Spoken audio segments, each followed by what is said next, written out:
कैसे हो बच्चों? क्लास 10th के बच्चों,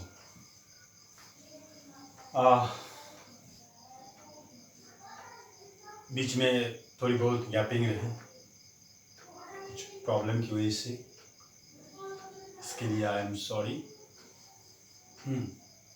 और बच्चों, हम लोग ह्यूमन डाइजेस्टिव सिस्टम के बारे में पढ़ रहे थे।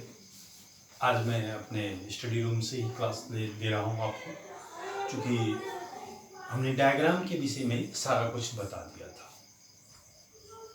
ठीक है, ह्यूमन डाइजेस्टिव सिस्टम में उसमें सारा प्राइमरी फंक्शन हमने बता दिया था। ह्यूमन डाइजेस्टिव सिस्टम में हमने बताया था कि एलिमेंट्री कैनाल और डाइजेस्टिव ग्लैंड। ठीक है, तो एलिमेंट्री कैनाल में चलिए अब उसका मैकेनिज्म की बात करते हैं, फिजियोलॉजी ऑफ न्यूट्रिशन। ठीक है बच्चे, फिजियोलॉजी में हम लोग स्टेप्स ऑफ न्यूट्रिशन में चलते हैं। पहला, ingestion, the process of taking food है ना to the mouth with the help of hand. ठीक, अब सबसे पहला आता है माउथ। माउथ क्या है? Mouth, it is covered with by two sensitive lips. ठीक, it helps in ingestion and in phonetics. ठीक है बच्चों, दूसरा आता है बकल कैविटी। अब इंजेशन तो हमने कर लिया, दूसरा आता है digestion. Digestion second step. Digestion क्या होता है? It starts with buccal cavity और ends to the intestine. Digestion की क्रिया बकल कैविटी से स्टार्ट होती है और इंटेस्टाइन पे, स्मॉल इंटेस्टाइन में अंत होती है। यहाँ पे डाइजेशन में क्या होता है कि the complex food are changes into its simpler and soluble form. It is a catabolic process, हमने बताया था। तो बकल कैविटी, जिसको कि हम लोग ओरल कैविटी भी कहते हैं, which extend या which starts with mouth and ends to the pharynx, जो कि माउथ से स्टार्ट होता है और pharynx तक जाता है। ठीक है, बकल कैविटी में ही आपको आ जाते हैं टीथ और टंग। टंग की बात करें, है ना, क्योंकि इट हेल्प्स इन ये swallowing of the food, mastication and swallowing of the food. Okay, इसके बाद है टीथ। टीथ के बारे में हमने बताया था कि हेट्रोडोंट भी, हेट्रोडोंट इसीलिए कहते हैं कि ना 4 डिफरेंट टाइप्स का टीथ होते हैं, incisor, canine, premolar and molar. ठीक है, इसीलिए इसको हेट्रोडोंट कहा जाता है। और ह्यूमन बींग्स में क्या होता है कि 2 सेट्स ऑफ टीथ होते हैं। पहला ये जिसको कि हम लोग मिल्क टीथ और टेम्पोररी टीथ भी कहते हैं, है ना, और मिल्क टीथ और इस दूसरा परमानेंट टीथ। मिल्क टीथ की संख्या जो होती है वो 20 होती है। कुछ स्टार्ट मिल्क टीथ कब स्टार्ट होता है? बच्चों में 6 से 11 मंथ, 6 मंथ के बाद वो स्टार्ट होती है और फिर जाके 2 इयर्स, आफ्टर 2 इयर्स के बाद 2 इयर्स तक ये ग्रो करती है। ठीक है बच्चों, तो मिल्क टीथ में बच्चों में क्या होता है कि मोलर्स एब्सेंट होते हैं अगर देखें, और डेंटल फार्मूला अगर उसका देखें तो 2120 अपॉन में 2120, ये बच्चों का डेंटल फार्मूला होता है। ठीक है, इंसिजर है ना टोटल, इसके बाद कैनाइन, इंसिजर की संख्या 8, कैनाइन की संख्या 4 और प्रीमोलर की संख्या 8। मोलर्स एब्सेंट होते हैं। जबकि एडल्ट में अगर हम देखें तो एडल्ट में क्या होता है कि मोलर्स प्रेजेंट रहते हैं। टोटल 32 इन नंबर होते हैं, 32 टीथ होते हैं, है ना। और एडल्ट का जो डेंटल फार्मूला होता है 2123 अपॉन में 2123 है। टीथ के बारे में आप लोग स्टडी किए होंगे क्लास 7th में भी, डाइजेस्टिव सिस्टम में टीथ के बारे में पूरा डिस्क्रिप्शन है। इसमें एक चीज खास है कि जो एडल्ट में last molar teeth, last pair of molar teeth जो होता है उसको हम लोग विजडम टीथ कहते हैं। ये विजडम टीथ जो होता है ये ग्रो जो करता है एबव 20 ईयर्स बिटवीन, या कि ये कह सकते हो 20 से 25 साल के बीच में, जिसको विजडम टीथ कहते हैं। ओके बच्चों, इसके बाद आते हैं ओसोफेगस, है ना। उससे पहले फैरिंग्स, फैरिंग्स में क्या होता है, ग्लोटिस और गल्ट, दो चीज होते हैं, ठीक, ये चीज। इसके बाद आ जाता है ओसोफेगस। ओसोफेगस में, ओसोफेगस जिसको फूड पाइप भी कहते हैं, हमने बताया था 25 सेंटीमीटर इन लेंथ होता है। यहाँ जो फूड जाती है ये थ्रू द पेरिस्टाल्टिक मूवमेंट के द्वारा यहाँ पे फूड एंटर करती है। तो चला गया स्टोमैक में। अब स्टोमैक का वॉल कंटेन करता है गैस्ट्रिक ग्लैंड, और गैस्ट्रिक ग्लैंड है ना सिक्रेट करता है gastric juices, which contain HCl, mucus, pepsin, renin and weak lipase। अब पहला म्यूक, जैसे HCl, इसका क्या काम है? HCl का काम हो गया it stop the action of saliva, पहला। दूसरा, it kills the germs present in our food, और तीसरा, इट एक्टिवेट द पेप्सिन। ठीक है। म्यूकस, म्यूकस का काम क्या हो गया? It lubricates the wall of stomach and provide alkaline medium, provide कर दिया। इसके बाद पेप्सिन ना, इट हेल्प्स ये डाइजेशन ऑफ, ये क्या करता है, प्रोटीन को प्रोटियोजेस और पेप्टोन्स में चेंज करता है। ओके। इसके बाद सेकेंड, मतलब नेक्स्ट, रेनिन। रेनिन का क्या काम है? It helps in the curdling of milk. ठीक है। बच्चों में आप देखे होंगे कि बच्चे जो होते हैं इन्फेंट्री स्टेज में, वो मिल्क पी के सुबह से लेकर रात तक, जब तक वो जगे हुए रहते हैं, दूध पी के ही रहते हैं, मिल्क ये। और चूंकि उसमें रेनिन एंजाइम ज्यादा मात्रा में होता है, ठीक। हम आप क्या हो, जो एडल्ट पर्सन है उतना दूध पी के नहीं रह सकते हैं, क्योंकि उतना जैसे जैसे उम्र बढ़ती है एंजाइम, ये रेनिन एंजाइम की वो घटते जाती है। ठीक है। तो इसलिए उतना डाइजेस्ट नहीं कर सकते हैं। क्या होगा कि हो सकता है डिहाइड्रेशन हो जाए। ओके। तो इसके बाद आता है, तो कैसे समझेंगे ये रेनिन जो होता है, it helps in curdling of milk. Infantry stage बच्चे को आप देखे होंगे कि वो जब वॉमिट करता है, तो उसका जब वॉमिटिंग करता है दूध पीने के बाद, कभी कभी देखने को मिलता होगा, तो देखते होंगे कि दही की तरह निकलता है, कर्ड की तरह निकलता है उसका वॉमिट। ठीक है। क्योंकि वो रेनिन एंजाइम कर्डलिंग करने के बाद ही फिर उसको डाइजेस्ट करता है। अब है लाइपेज। लाइपेज क्या करता है? It helps in the digestion of fatty substances in our body. ठीक है।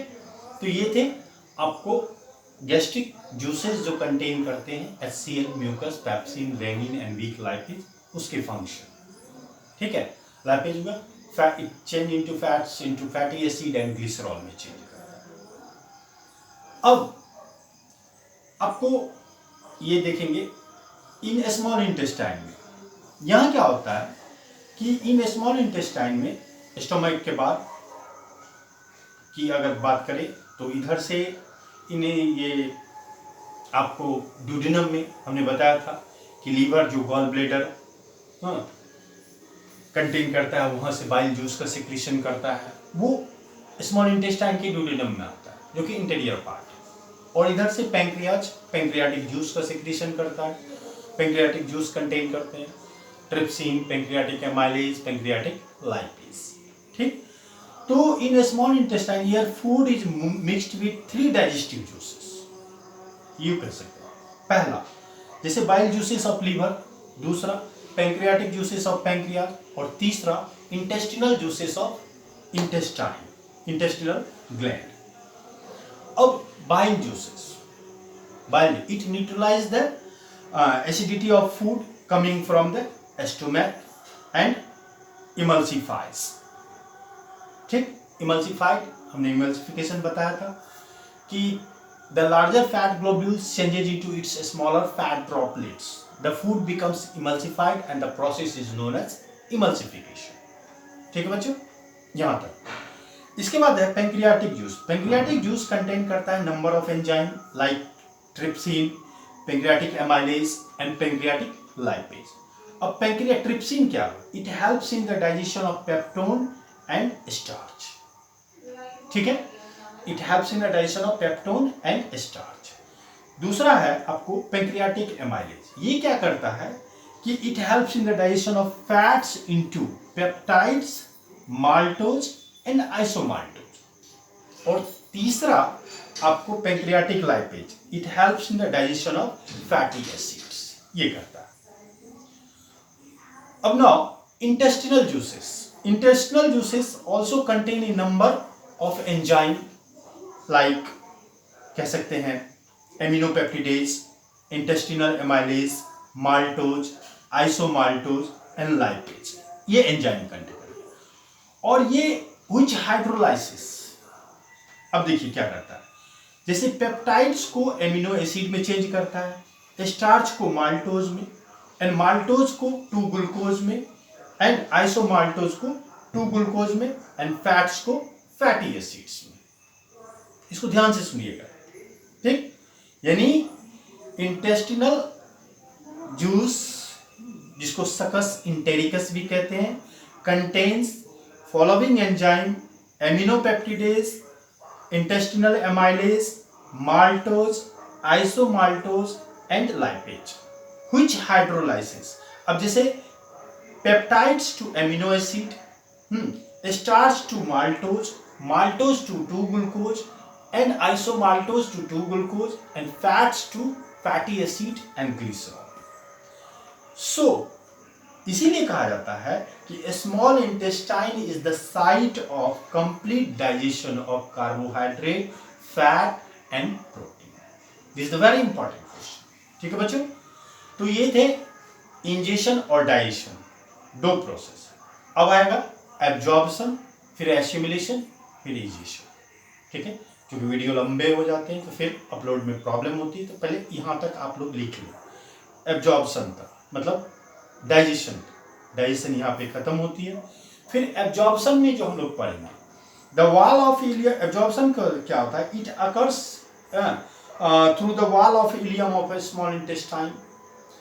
इसमें क्या होता है कि the wall of ileum of a small intestine contains millions of finger-like projections that is called the villi, और villi contain करता है lymph capillaries and blood capillaries।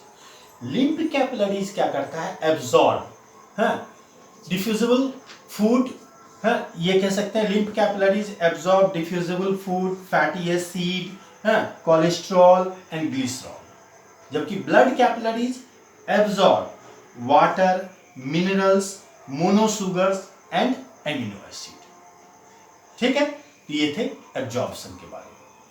फिर एसिमिलेशन। एसिमिलेशन क्या हो गया? Utilization of absorbed food by the cells of our body के द्वारा ये हो गया। ठीक है बच्चों, इसके बाद तब अब है कि अगर एक्सेस, जैसे एमिनो एसिड का हम लोग एब्जॉर्प्शन हुआ हमारे शरीर में, एमिनो एसिड का क्या काम है? It is used in protein synthesis which helps in growth and repair of body tissue. If we take the excess amount of amino acid then it change into urea in our liver cells. Okay, दूसरा है कि अब देखिए most glucose, तो most of the glucose molecules act as a respiratory fuel and provide energy for various body function. If we take the excess amount of glucose, then it is changed into glycogen in our liver cells. Okay? Our fat, most of the fats are used in the formation of membrane. हम लोगों के शरीर में membrane का for new cells. If we take the excess amount of fat, that it is stored beneath the skin, under the skin, and we are suffering from the obesity. Okay, last egestion क्या हुआ? The undigested food along with water and excess of enzyme enter the large intestine में प्रवेश कर गया। अब large intestine का वाल क्या करेगा? उसमें से वाटर को एब्जॉर्ब करेगा और फिर जाके अनडाइजेस्टेड फूड जो है वो उसको चेंज कर देगा सेमी सॉलिड फेशियल मैटर में। ओके, चेंज कर दिया। अब इसके बाद फूड ये अनडाइजेस्टेड मटेरियल जो सेमी सॉलिड फेशियल मैटर है उसको ट्रांसफर करेगा कहां पर? वो चला जाएगा कहां पे? रेक्टम में। रेक्टम क्या करेगा? It is temporarily stores the faecal matter या semi solid faecal matter and absorb water and finally expel them throughout the anus. ठीक? And finally anus, the last part of the alimentary canal या base part of the alimentary canal टंग कह सकते हैं, है ना? It helps in the या elimination of the semi-solid facial matter या कह सकते हैं waste material through out the body with the help of anal sphincter muscles. ठीक है, जो ये थे डाइजेस्टिव सिस्टम खत्म हुए। आप लोग इसको अच्छे से पढ़ के इसका नोट्स बना के बढ़िया से इसको याद कर लीजिए। ओके बच्चों, नेक्स्ट क्लास से हम लोग रिस्पिरेटरी सिस्टम के बारे में स्टडी करेंगे। ओके बच्चों, बाय। घर में रहें, सेफ रहें, सुरक्षित रहें और लाइक करें, सब्सक्राइब करें। ठीक।